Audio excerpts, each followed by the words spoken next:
خالد رضی اللہ عنہ اس وقت یمامہ میں تھے۔ ان کی دونوں نئی بیویاں لیلہ تمیم اور بنت مجاعہ ان کے ساتھ تھی۔ امیر المومنین رضی اللہ عنہ کا پیغام ملتے ہی خالد رضی اللہ عنہ یمامہ سے روانہ ہوئے اور مدینہ پہنچ گئے۔ کیا مثنہ بن حارثہ کا نام تم نے کبھی سنا ہے؟ خلیفہ رضی اللہ عنہ نے خالد رضی اللہ عنہ سے پوچھا۔ سنا ہے، خالد نے جواب دیا، اور یہ بھی سنا ہے کہ فارسیوں کے خلاف اس نے ذاتی قسم کی جنگ شروع کر رکھی ہے، لیکن مجھے یہ معلوم نہیں کہ اس کی ذاتی جنگ ذاتی مفاد کے لیے ہے یا وہ اسلام کی خاطر لڑ رہا ہے۔ وہ یہاں آیا تھا۔ امیر المومنین نے کہا، جہاد جو اس نے شروع کر رکھا ہے، اس میں اس کا کوئی ذاتی مفاد نہیں۔ میں نے اس لیے تمہیں بلایا ہے کہ تم سے مشورہ کر لوں کہ مثنہ ہم سے جو مدد مانگتا ہے وہ اسے دی جائے، یا اس وقت کا انتظار کیا جائے جب ہم فارسیوں کی اتنی بڑی قوت کے خلاف لڑنے کے قابل ہو جائیں گے۔ وہ کس قسم کی جنگ لڑ رہا ہے؟ خالد رضی اللہ عنہ نے پوچھا۔ امیر المومنین نے خالد رضی اللہ عنہ کو پوری تفصیل بتائے کہ مثنہ جب خون کی نوعیت کی جنگ لڑ رہا ہے اور اس وقت تک وہ کتنی کامیابیاں حاصل کر چکا ہے۔ اس کی سب سے بڑی کامیابی تو یہ ہے کہ اس نے زرتشتوں کے محکوم مسلمانوں کو متحد کر رکھا ہے اور ان میں ایسا جذبہ پیدا کیا ہے کہ انہوں نے زرتشتوں کے ظلم و ستم میں اپنے سینوں میں اسلام کو زندہ رکھا ہوا ہے۔ ابلا اور عراق کے دوسرے علاقوں میں جہاں مسلمان آباد ہیں، وہ فارسیوں کے غیر انسانی تشدد کا نشانہ بنے ہوئے ہیں۔ ان حالات میں اپنے عقیدوں کو سینے سے لگائے رکھنا بے معنی سا بن جاتا ہے۔ وہ مسلمان صرف اتنا کہہ دیں کہ مدینہ اور اسلام سے ان کا کوئی تعلق نہیں، تو ان کے سارے مصائب ختم ہو جائیں گے۔ یہ مثنہ اور اس کے چند ایک ساتھیوں کا کمال ہے کہ انہوں نے ان حالات میں بھی وہاں کے مسلمانوں کو اسلام سے منحرف ہونے نہ دیا۔ اس کے علاوہ انہیں اپنے عقیدے کا اتنا پکا بنا رکھا ہے کہ وہ زرتشتوں کے خلاف زمین دوز کارروائیوں میں مصروف رہتے ہیں۔ امیر المومنین خالد رضی اللہ عنہ نے کہا، مثنہ نے جو کچھ کیا ہے یا نہیں کیا، مسلمان کی حیثیت سے ہم پر یہ فرض عائد ہوتا ہے کہ جو مسلمان غیر مسلموں کے ظلم و ستم کا نشانہ بنے ہوئے ہیں، ان کی مدد کو پہنچے۔ کیا تم یہ مشورہ دیتے ہو کہ ہمیں ایرانیوں سے ٹکر لے لینی چاہیے؟ خلیفہ رضی اللہ عنہ نے پوچھا۔ ہاں امیر المومنین، خالد رضی اللہ عنہ نے کہا، ٹکر کیوں نہ لی جائے؟ یہاں تو صورتحال کچھ اور ہے۔ جیسا کہ آپ نے بتایا ہے کہ مثنہ نے وہاں کچھ کامیابیاں حاصل کر لی ہیں اور اس نے ہمارے حملے کے لیے راہ ہموار کر دی ہے۔ شب خون اور چھاپے مارنے والے اتنے ہی کر سکتے ہیں جتنا مثنہ نے کیا ہے، وہ کسی علاقے پر قبضہ نہیں کر سکتے۔ قبضہ کرنا منعظم لشکر کا کام ہے۔ یہ کام ہمیں ہر وقت کرنا چاہیے۔ اگر ہم نے مثنہ کی کامیابیوں کو آگے نہ بڑھایا تو اس کے دو نقصان ہوں گے۔ ایک یہ کہ یہ کامیابیاں ضائع ہو جائیں گی، اور دوسرے یہ کہ زرتشت مثنہ اور تمام مسلمانوں سے بہت برا انتقام لیں گے۔ اس کے علاوہ فارسی دلیر ہو جائیں گے، جیسا کہ مثنہ نے آپ کو بتایا ہے کہ اس نے ایرانیوں کو اس قدر نقصان پہنچایا ہے کہ ان کے حوصلے مجروح ہو گئے ہیں۔ اگر انہیں دم لینے کا موقع دے دیا گیا تو وہ اپنے محکوم مسلمانوں کو قتل کریں گے، اور اس خطرے کو ختم کر کے وہ اس سرحدی علاقے کو پہلے سے زیادہ محفوظ کر لیں گے۔ اپنے علاقوں کو محفوظ کرنے کے لیے وہ اپنی سرحد کے باہر کے علاقوں پر بھی قابض ہو سکتے ہیں۔ اس خطرے سے محفوظ رہنے کی صرف یہی ایک صورت ہے کہ ہم مثنہ کی مدد کو پہنچیں، اور بیشتر اس کے کہ زرتشت ہماری طرف بڑھیں، ہم انہیں ان کے اپنے علاقے سے بھی پیچھے ہٹنے پر مجبور کر دیں۔ خلیفہ ابو بکر رضی اللہ عنہ نے خالد رضی اللہ عنہ کو یہ ہدایت دے کر رخصت کر دیا کہ وہ اپنے لشکر کو ساتھ لے کر عراق کی طرف پیش قدمی کریں۔ خلیفہ ابو بکر رضی اللہ عنہ نے کہا، تمہارے لشکر میں زیادہ تعداد ان لوگوں کی ہے جو بڑے لمبے عرصے سے گھروں سے دور لڑ رہے ہیں۔ انہیں فارسیوں جیسے طاقتور دشمن کے خلاف لڑانا مجھے اچھا نہیں لگتا۔ میں کسی کو مجبور نہیں کروں گا۔ بہتر صورت یہ ہوگی کہ تم رضاکاروں کی ایک فوج بناؤ۔ اس میں ایسے آدمیوں کو رکھو جو مرتدین کے خلاف لڑ چکے ہیں۔ تمہارے ساتھ کچھ ایسے آدمی بھی ہوں گے جو مرتدین کے ساتھ تھے۔ شکست کھا کر انہوں نے اپنی خیریت اسی میں سمجھی کہ وہ اسلامی لشکر میں شامل ہو جائیں۔ ایسے کسی آدمی کو اپنے لشکر میں نہ رکھنا۔ ہم بڑے طاقتور دشمن کو للکارنے جا رہے ہیں۔ میں اس لیے کوئی خطرہ مول نہیں لینا چاہتا۔ امیر المومنین خالد رضی اللہ عنہ نے پوچھا، کیا آپ مجھے یہ اجازت دے رہے ہیں کہ ان لوگوں کو اپنے لشکر سے نکال دوں؟ نکال دینا اور بات ہے ولید کے بیٹے، خلیفہ ابو بکر رضی اللہ عنہ نے کہا، تم اپنے لشکر سے یہ کہنا کہ جو آدمی اپنے گھر کو جانا چاہے اسے اجازت ہے، پھر دیکھنا تمہارے ساتھ کون رہتا ہے۔ اگر تمہارا لشکر بہت کم رہ گیا تو خلافت اس کی کمی کسی نہ کسی طرح پورا کرے گی۔ جاؤ ولید کے بیٹے، اللہ تمہارے ساتھ ہے۔ خلیفہ ابو بکر رضی اللہ عنہ عزم اور ایمان کے پکے تھے۔ انہوں نے عراق پر حملے کا جو فیصلہ کیا تھا اس پر وہ ہر حال میں ہر قیمت پر پورا اترنا چاہتے تھے۔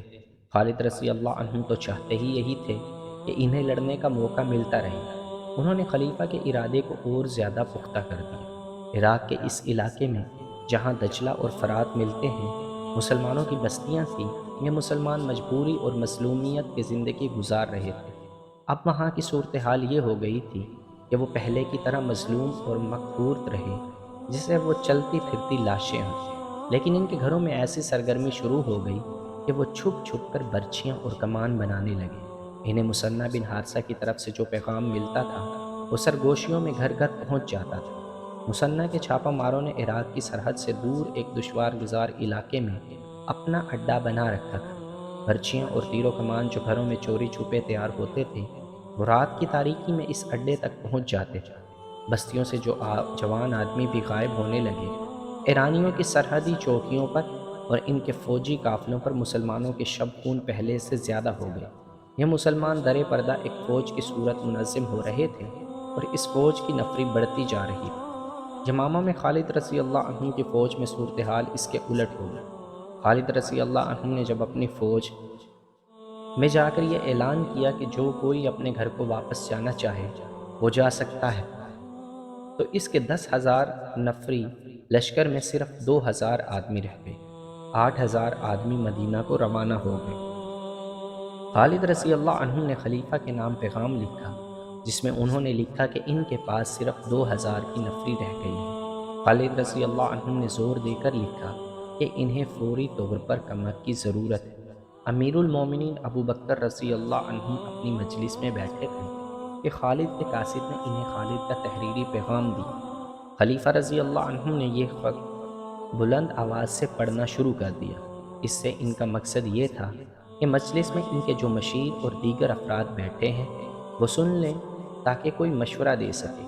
امیر المومنین ایک مشیر نے کہا، خالد کے لیے کمک بہت جلدی چلی جانی چاہیے۔ 2,000 نفری سے زرتشتوں کے خلاف لڑائی کی سوچی بھی نہیں جا سکتی۔ کاکا بن عمر کو بلاؤ۔ امیر المومنین رضی اللہ عنہ نے حکم دیا۔ تھوڑی دیر بعد گٹھے ہوئے جسم کا ایک قد آور نوجوان خلیفہ کے سامنے آن کھڑا ہوا۔ کاکا، امیر المومنین رضی اللہ عنہ نے اس نوجوان سے کہا، خالد کو کمک کی ضرورت ہے، تیاری کرو اور فوراً یمامہ پہنچو اور اس سے کہو کہ میں ہوں تمہاری کمک۔ یا امیر المومنین، ایک مشیر نے حیران ہو کر کہا، خدا کی قسم آپ مذاق نہیں کر رہے، لیکن اس سالار کو جس کی 8,000 فوج اس کا ساتھ چھوڑ گئی ہو، صرف ایک آدمی کی کمک دینا مذاق لگتا ہے۔ امیر المومنین ابو بکر رضی اللہ عنہ ضرورت سے زیادہ سنجیدہ تھے۔ اس نے کاکا بن عمر رضی اللہ عنہ کو سر سے پاؤں تک دیکھا اور سکون کی آہ لے کر بولے، مجاہدین کے جس لشکر میں کاکا جیسا جوان ہوگا وہ لشکر شکست نہیں کھائے گا۔ کاکا اس وقت گھوڑے پر سوار ہوا اور مدینہ سے نکل گیا۔ مشہور مورخ طبری، ابن اسحاق واقدی اور سیف بن عمر نے یہ واقعہ بیان کرتے ہوئے لکھا ہے کہ ان سے پہلے بھی ایک واقعہ ہو چکا ہے۔ ایک سالار ایاز بن غنم نے محاذ سے مدینہ میں قاصد بھیجا کہ کمک کی ضرورت ہے۔ خلیفہ ابو بکر رضی اللہ عنہ نے صرف ایک آدمی عبد بن احف الحمیری کو کمک کے طور پر بھیجا تھا۔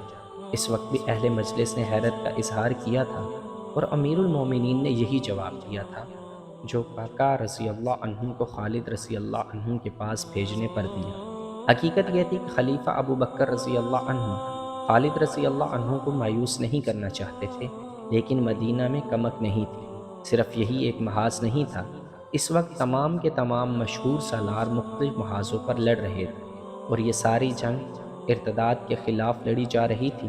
اسلام کے دشمن دیکھ چکے تھے کہ مسلمانوں کا میدان جنگ میں شکست دینا بڑا مہنگا سودا ہے، چنانچہ اسلام کو کمزور کر کے ختم کرنے کا انہوں نے یہ طریقہ اختیار کیا کہ کئی افراد نے نبوت کا دعویٰ کر دیا اور اپنے اپنے طریقوں سے پیروکار بنا لیے۔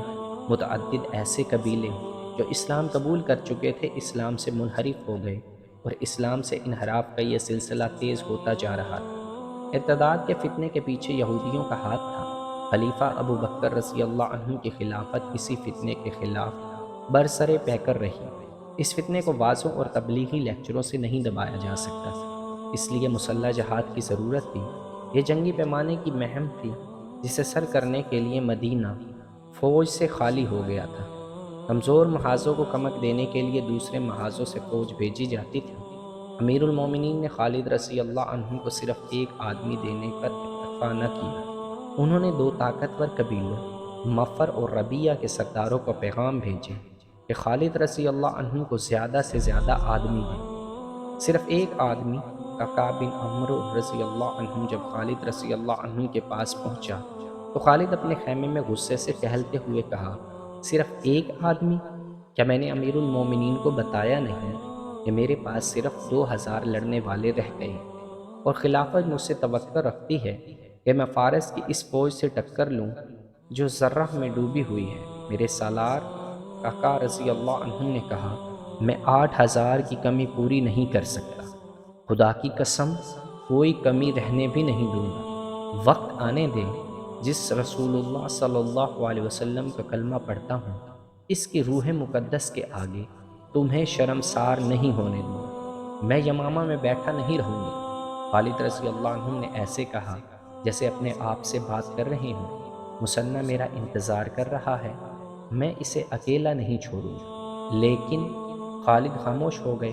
انہوں نے اوپر دیکھا اور سرگوشی میں کہا، خدا عز و جل، میں نے تیرے نام کی قسم کھائی، اپنے نام کی خاطر میری مدد کر، مجھے ہمت اور استقلال عطا فرما کہ میں اس آگ میں کود کر اسے ٹھنڈا کروں جس کی زرتشت عبادت کرتے ہیں۔ میں گواہی دیتا ہوں کہ تیرے سوا عبادت کے لائق کوئی نہیں، اور محمد صلی اللہ علیہ وسلم تیرے رسول ہے۔ کیا تو ہمت ہار رہا ہے ولید کے بیٹے؟ لیلا نے کہا، کیا تو نے نہیں کہا تھا کہ اللہ کی راہ میں لڑنے والوں کو اللہ مدد کرتا ہے؟ میں ہمت نہیں ہاروں گا۔ خالد نے کہا، میں شکست کا عادی نہیں، اللہ مدد کرے گا۔ خدا کی قسم میں جاہ و جلال کا طلبگار نہیں، مجھے فارس کے بادشاہ کا تخت نہیں چاہیے، مجھے وہ زمین چاہیے جو اللہ کی ہے اور اس پر بسنے والے اللہ اور اس کے رسول صلی اللہ علیہ وسلم کے نام لیوا ہوں گے، اور پھر اس کے بعد